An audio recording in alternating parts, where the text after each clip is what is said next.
देखिए, वशीकरण एक अलग क्रिया होती है और मोहिनी वशीकरण अलग क्रिया होती है। वशीकरण तो बेसिकली किसी चीज़ के अंदर कुछ खिलाया जाता है, ठीक है? किसी व्यक्ति को कुछ पान के अंदर, मिठाई के अंदर या सफ़ेद चीज़ के अंदर मिला कर के कुछ भस्म खिलाई जाती है व्यक्ति को, या उसके शरीर की जो अंग के जो बाल होते हैं, नाखून होते हैं या कपड़े होते हैं, उनसे अगर कोई क्रिया की जाती है तो वो होती है वशीकरण, जिसमें व्यक्ति दूसरे व्यक्ति की कमांड सुनता है।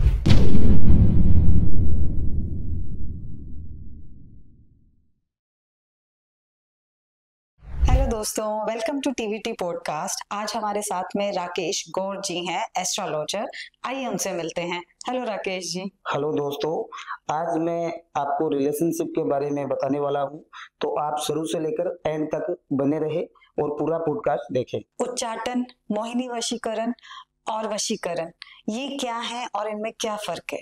देखिए, वशीकरण एक अलग क्रिया होती है और मोहिनी वशीकरण अलग क्रिया होती है।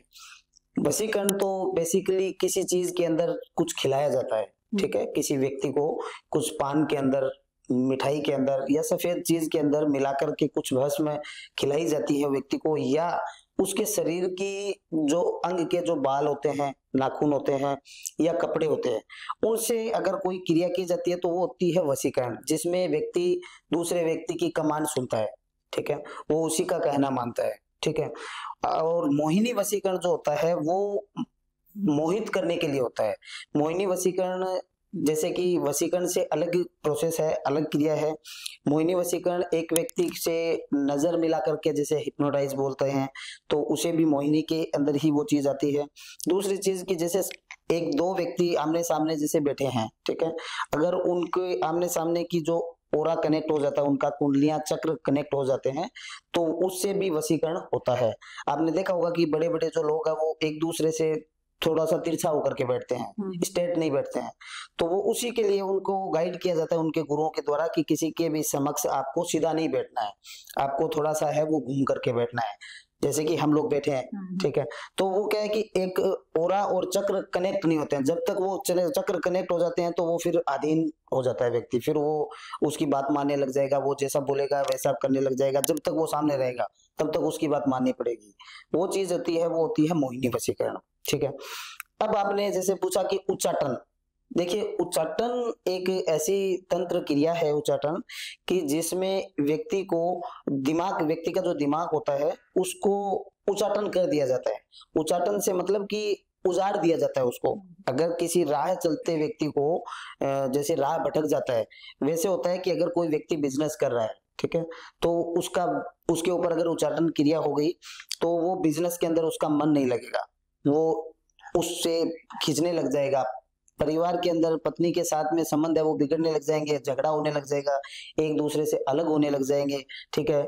आजकल बच्चों के ऊपर होते हैं कि जो बच्चे 8 से 10 क्लास तक जो बच्चे टॉप आ रहे हैं, ठीक है, और 11th या 12th के अंदर वो बच्चे हैं बिल्कुल उसके मार्क्स कमा रहे हैं, तो वो उच्चाटन क्रिया का प्रभाव होता है, जिनसे कि वो उनका मन नहीं लगता है पढ़ाई के अंदर। वो जब बुक सामने लेते हैं तो उसको ये मन करता है कि इसको मैं फेंक दूं, इसको छोड़ दूं, मैं मुझे पढ़ाना नहीं है, ठीक है?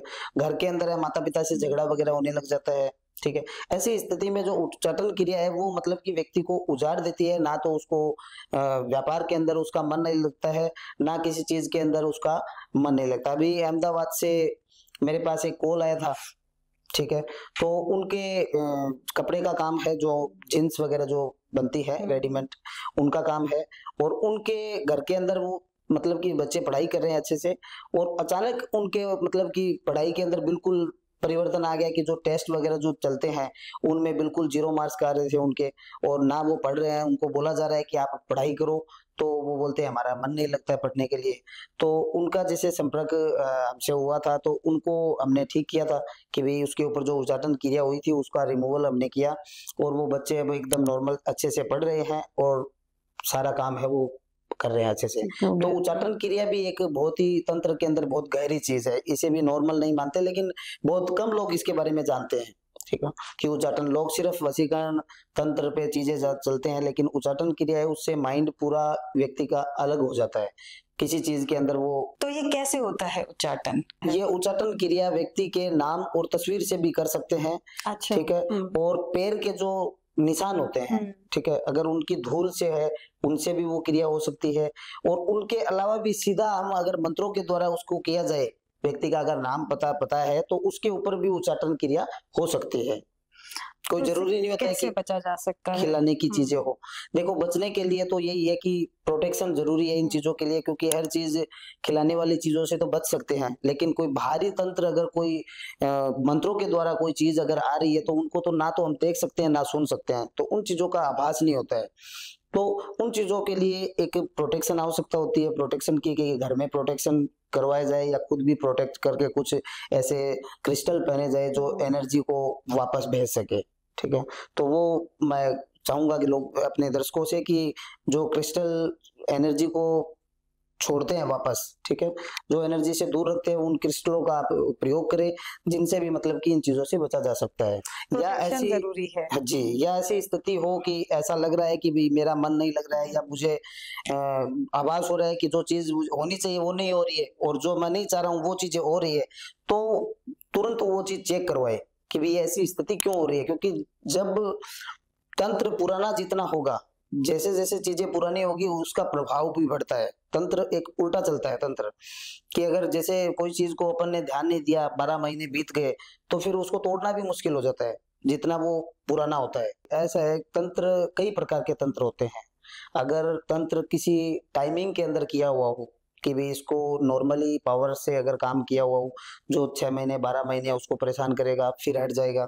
ठीक है, कुछ चीजें होती है जो हैवी होती है, हैवी प्रोसेस के द्वारा की हुई चीजें होती है, या शरीर के जो अंग की चीजें होती है उन चीजों का यूज करके, और एक वशीकरण होता है या फिर कोई भी तंत्र होता है उसको दफना दिया जाता है जमीन में, तो वो चीजें खत्म नहीं होती जब तक वो चीज नहीं निकलती है, क्योंकि वो मिट्टी में गल जाएगी, मिट्टी में मिल जाएगी, तो वो तंत्र वहीं पे रहेगा, तो उसको तो मतलब कि रिमूव करवाना ही पड़ेगा। हाँ, और अब हमने उच्चाटन की बात करी, इसके बाद हमने सुना है कि मारन क्रिया भी होती है, तो ये कितनी खतरनाक है और इसका कोई तोड़ है?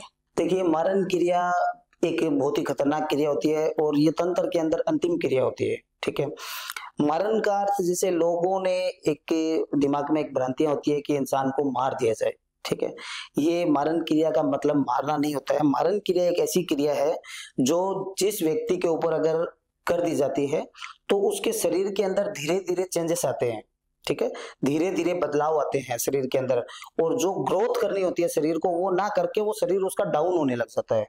अब उसके एक बीमारी लगेगी, ठीक है, तो वो बीमारी का इलाज करवाएगा तो उसको कोई इलाज नहीं, उसको कोई दवा नहीं लगती है। अगर मारन क्रिया जिस व्यक्ति के ऊपर की जाती है तो वो धीरे धीरे बीमारियों से मरता है। ऐसे नहीं मरता है कि उसको बहुत समय लगता है। मारन क्रिया 1 मिनट में नहीं होती है।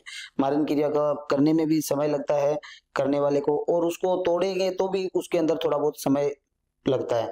अब मेरे एक फ्रेंड है, पुराने बहुत बचपन के फ्रेंड थे, वो बाहर रहने लगे अभी, तो उनके ऊपर किसी ने ऐसी क्रिया कर दी थी और वो काफी समय से 1.5 साल से बीमार थे, और वो जगह जगह उन्होंने अच्छे अच्छे स्पेशलिस्ट डॉक्टरों को दिखाया, लेकिन उनको कोई दवा नहीं लग रही थी और धीरे धीरे वो एकदम डाउन जा रहे थे।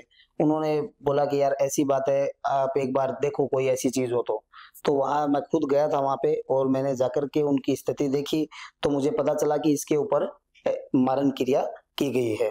उसके कुछ शरीर का कुछ बाल वगैरह लेकर के, और वो जैसे पुतली का काम होता है, वो पुतली का काम करके उसको जमीन में दफना दिया गया था। ठीक है, तो वो जैसे जैसे वो जितना समय बीता जाता है वैसे वैसे इंसान है वो ढलने लगता है शरीर उसका। ठीक है, तो उसका वो चीज करके मुझे वहां पे 4 से 5 दिन का समय लगा, और उसके जो उतारे वगैरह करके और उनका जो रिमूवल का काम है वो करके मैंने उसको एकदम ठीक किया, और वो अब वो बंदा आज एकदम हष्ट पुष्ट है, एकदम अच्छा है। तंत्र में जो आ रहे हैं, जो लोग इसका इस्तेमाल कर रहे हैं, तो क्या आगे जाके उनको इसका इफेक्ट नहीं पड़ता, फल नहीं भोगना पड़ता? देखो, अगर कोई व्यक्ति बुरा करेगा, ठीक है, तो निश्चित उसका बुरा होना है। देखो, कर्म है वो सबके लागू होता है, चाहे वो अच्छा इंसान हो या बुरा इंसान हो।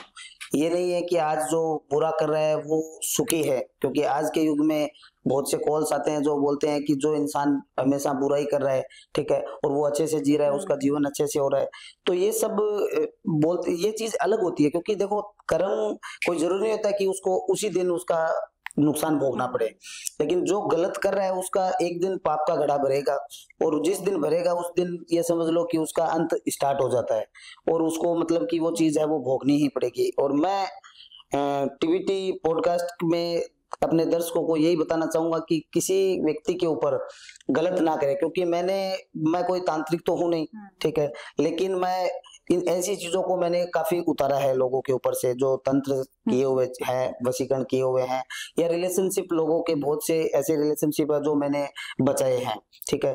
अभी आज सुबह ही मेरे पास में एक कॉल आया था जो कि रिलेशनशिप से संबंधित था, कि भी मेरे रिलेशनशिप 5 साल से था, बंदा अभी मेरे साथ बिल्कुल वो मना कर रहा है शादी के लिए, और दूसरे से एंगेजमेंट करने जा रहा है, तो उसको रोका जाए, तो उसका भी अभी काम है वो चल रहा है, और 1 या 2 दिन में उसको 110% पॉजिटिव मैं करके दूंगा उनको।